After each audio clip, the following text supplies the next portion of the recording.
అందరికీ నమస్కారం అండి. చొల్లంగి అమావాస్య 2025 జనవరి 29 బుధవారం రోజైతే మనకి రానుందండి.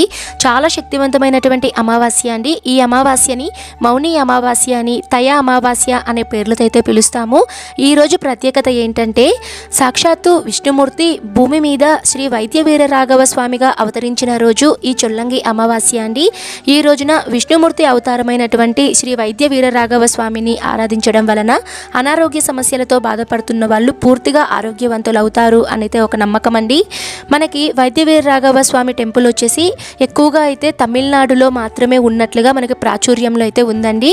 కొన్ని ప్రాంతాల్లో మాత్రమే స్వామివారి టెంపుల్ అయితే ఉంది. అక్కడ టెంపుల్ వచ్చేసి మనకి చెన్నై నుంచి 60 కిలోమీటర్ల దూరంలో తిరువల్లూరు అనే ఒక ప్రాంతంలో అయితే స్వామివారి టెంపుల్ అయితే ఉందండి. స్వామివారి టెంపుల్లో హృత్తాపనాశిని అనే ఒక తీర్థం కూడా చాలా ప్రసిద్ధి చెందింది.